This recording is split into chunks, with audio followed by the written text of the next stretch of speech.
Magandang araw mga kaibigan.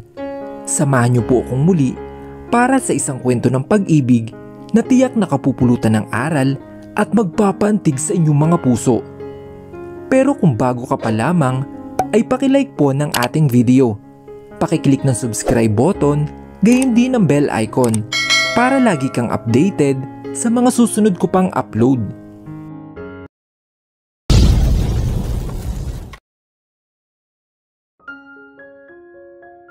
Pagkatapos naming kumain, ay binigay ko ng phone number ko sa kanya at saka na ako nagkulong sa kwarto. Doon pa lang ako nakapagbukas ng phone ko at sunod-sunod text message ang lumabas dito. From Ate Angel. Nasaan ka? Bakit wala ka pa sa bahay? Bumilis ang tibok ng puso ko dahil sa aking nabasa. Lagot, paano ko ipapaliwanag kay ate? From Ate Angel. Stella, bakit hindi ka malang bumisita ng ospital pagkatapos ng klase mo? Sabi ng mga kapitbahay natin ay ang tahimik ng bahay at mukhang wala ka kanina. Alam kong wala kayong pasok, kaya imposibleng nasa school ka. 24 missed calls from Ate Angel. Napahiga na lang ako sa napakalambot na kama at napatingin sa kisame. Sumasakit na ang ulo ko at nag-iisip ng pwedeng alibay kay ate. Ang dami naman niyang load at ganong kadaming missed calls ang natanggap ko. Halos mapatulon ako sa gulat na mag-ring ang phone ko. Incoming call from Ate Angel.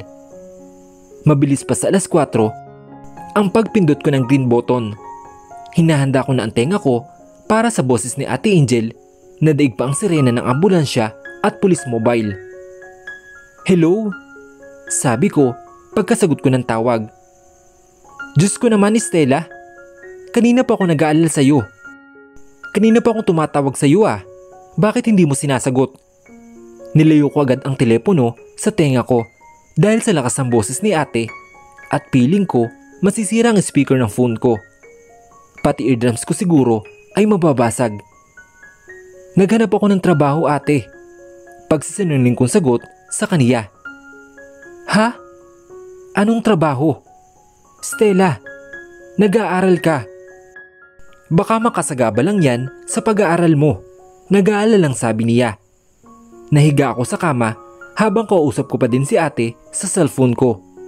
Sana hindi ko pagsisihan ang mga kasinungalingang lalabas sa taksil na bibig ko ngayon. Sana sa huli ay maintindihan nila ang dahilan ko. Kaya ko naman ate. Natanggap ako sa isang trabaho malapit lang sa school. Kaya ate, sana payagan mo ako na mag-boarding house muna. Saad ko sa kanya. Stella, hihirit pa sana si ate pero nagsalita agad ako. Ate, hayaan mo kung tulungan ka. Hindi lang para sa atin kundi para kay mama. Please. Pagmamakaawa ko sa kaniya habang pinagdadasal na sana'y pumayag siya. Narinig ko ang pagbuga niya ng malalim na hininga. Sige. Papayagan kita. Pero gusto ko munang makausap ni mama, sabi niya sa akin. Dahil sa sinabi ay biglang nagkaroon ng kakaibang pakiramdam ang katawan ko. Ayaw kong magsinungaling kay mama, pero kailangan. Hello Stella anak. Dinig ko ang boses ng pinakamamahal kong ina mula sa kabilang linya. Napatakip ako sa bibig ko upang pigilan ang paghikbi habang tumutulo ang mga luha ko sa aking mga mata. Namimiss ko na si mama. Hello ma, kunwaring masigla kong banggit. Stella anak, totoo ba itong sinasabi ng ate mo na may trabaho ka na? Kahit hindi niyo ako nakikita, ay mabilis akong tumango-tango. Opo mama, huwag po kayong mag-alala ma. Bukas na bukas ay bibisitahin ko po kayo. Patuloy lang ang pag-agos ng mga luha ko habang nakangiti. Anak, hindi mo naman kailangan gawin yan. Pinutol ko ang sasabihin niya. Ma, payagan niyo na po ako. Gusto ko lang naman po kayong tulungan. Kasi gusto ko po na makasama ko po kayo ng matagal. Sabi ko kay mama. Mula sa kabilang linya ay narinig ko ang paghinga niya ng malalim.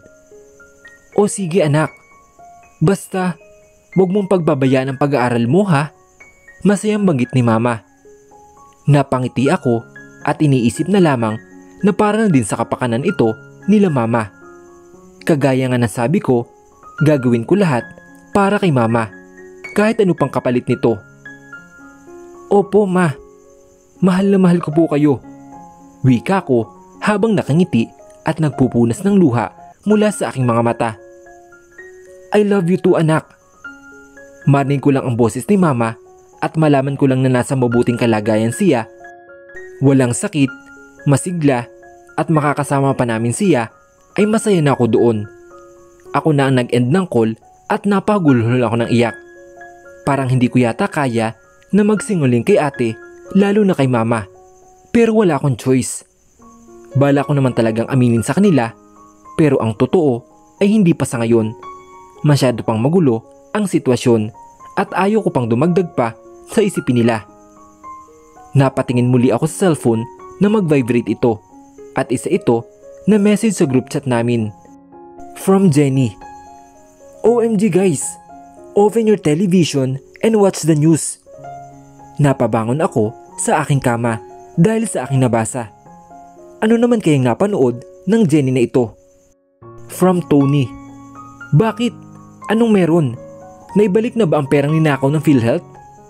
Bahagya akong natawa dahil sa reply sa kanya ni Tony. Ito talagang babaeng to, puro kalokohan. From Lester. Oh my God, is that real? Hay, isa pa tong si Lester na ito. Kagad ako nagtipa sa aking cellphone upang i-reply sa kanila. Anong problema nyo? Ilang segundo ang lumipas, ngunit walang nagsin sa message ko.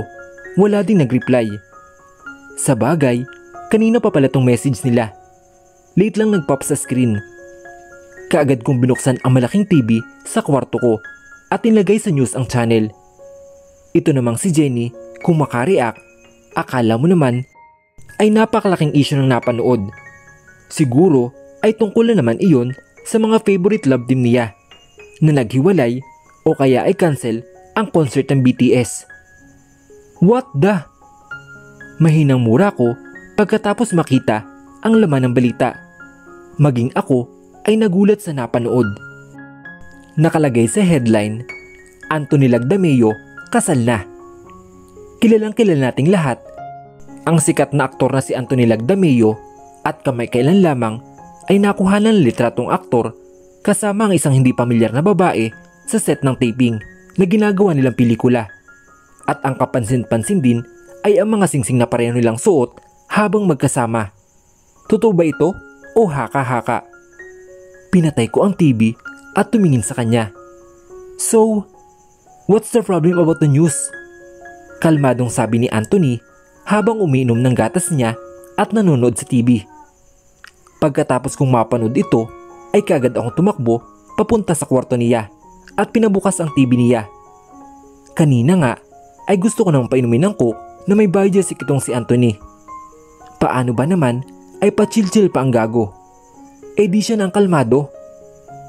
Anthony, hindi mo ba napanood? The news is about us. Sigaw ko sa kanya habang nilayad ang kamay sa TV.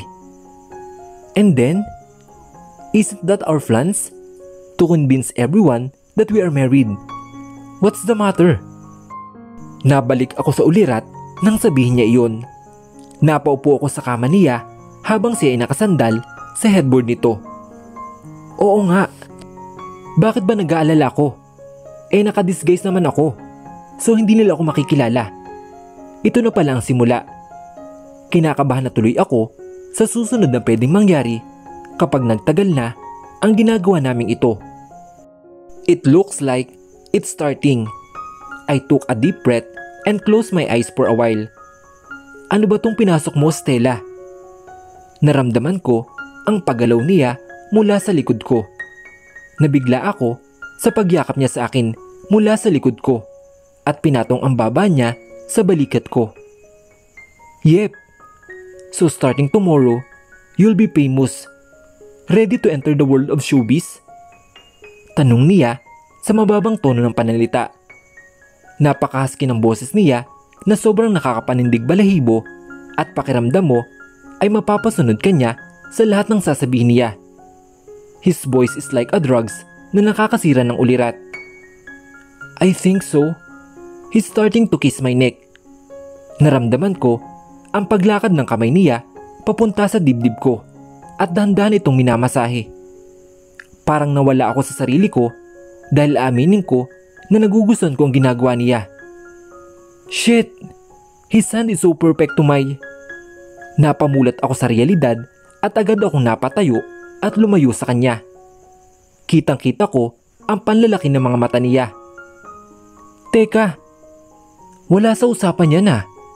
Sigaw ko sa kanya at hindi ako makatitig ng diretsyo sa kanyang mga mata dahil hindi ko kaya at baka mamaya ay bigla ko na lang isuko ang puri ko sa kanya. Hello? Ayaw ko naman pati virginity ko ay ibenta ko sa kanya, no? Hindi pa ba sapat yung pagbebenta ko ng buhay ko sa kanya?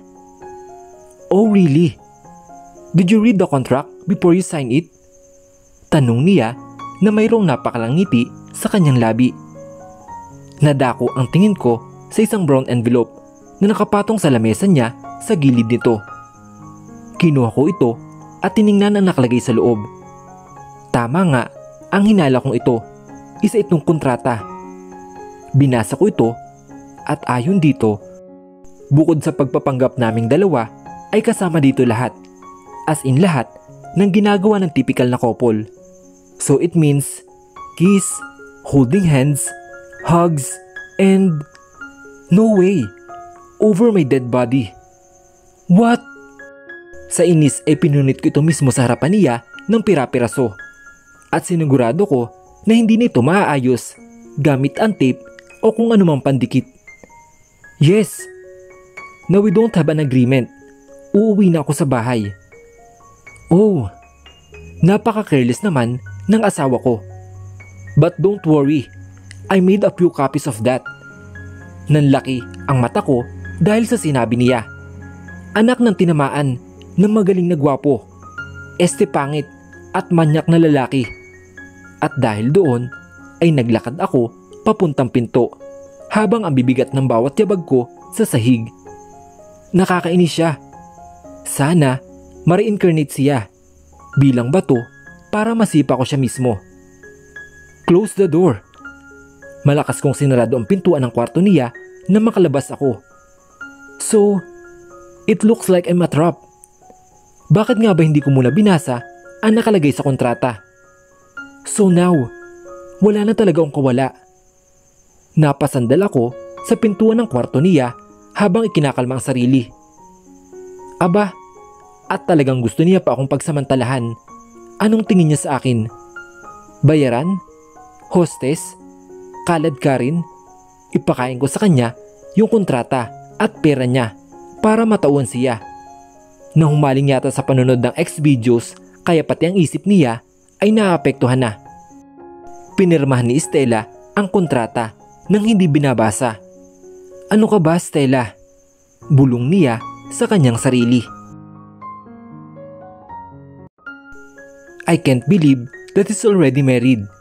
Wika ni Jenny na nagpupunas pa ng luha niya. Ang OA. Akala mo naman ay namatayan ng mahal sa buhay. Me too. Pero okay na din yun.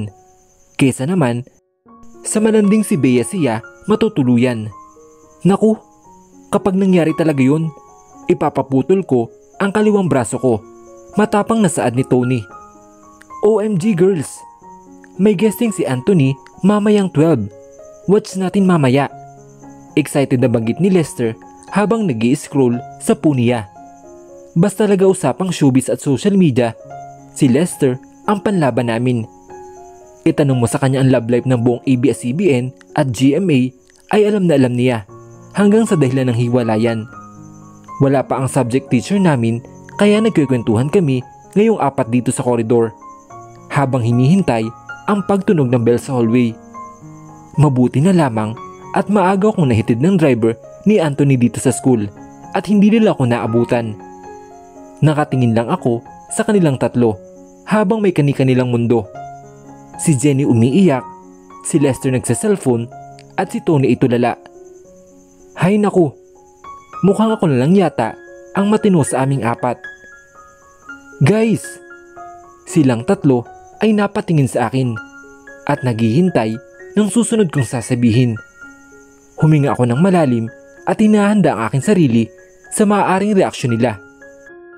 Nagawa ko ng magsinungaling kay mama at ate. Hindi ko na yata kakayanin na pati sa kanila ay itago ko ang totoo. What if sabihin ko sa inyo na ako ang asawa ni Anthony? Sandali silang tumitig sa akin. Hindi ko mawari kung anong tumatakbo sa mga isipan nila. Magagalit kaya sila sa akin dahil nagsinungaling ako? Magiging haters ko na ba sila? Ayaw kong mawala ng kaibigan. Ilang segundo pa ay sabay-sabay silang tumawa na parang wala ng next year. Napairap na lang ako so hindi pala sila naniniwala. Wow! Grabe! Ang sasaya nila maging kaibigan. 20-20 na lang sa may gustong bumili. Free pa ang delivery. Umalingaw-ngaw ang tunog ng bell sa bawat sulok ng palapag kung nasaan kami ngayon. Hudyat ito, natapos na at magsisimula na ang panibagong subject. Pinagtitingan na sila ng lahat ng estudyante na nakakakita sa kanila. Ako ang nahihiya para sa mga kinulang sa aruga na parang mga aso. Pasensya na po kayo. Isa-isa silang lumapit sa akin at tinapik ang balikat ko bago pumasok sa loob. Okay lang yan, Stella. Kung ano man ang pinagdadaanan mo ay nandito lang kami.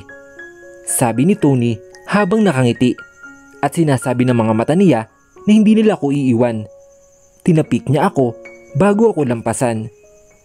You made my day, Stella. Patuloy pa din si Jenny sa kanyang pagtawa at halos maubusan ng hininga. Tinapik niya din ako at nilampasan. Si Lester naman ay nakangiting lumapit sa akin. Mukhang naniniwala siya. Ipagdadasal kita, Stella. Naglaho ang ngiti ko dahil sa sinabi niya. Tinapik niya din ako sa balikat ko at nilampasan na din ako. And they left me here all alone in the corridor. Aba, sige, huwag silang maniwala sa akin. Kapag dumating ang araw, huyo kayo sa akin. Akala nyo ha?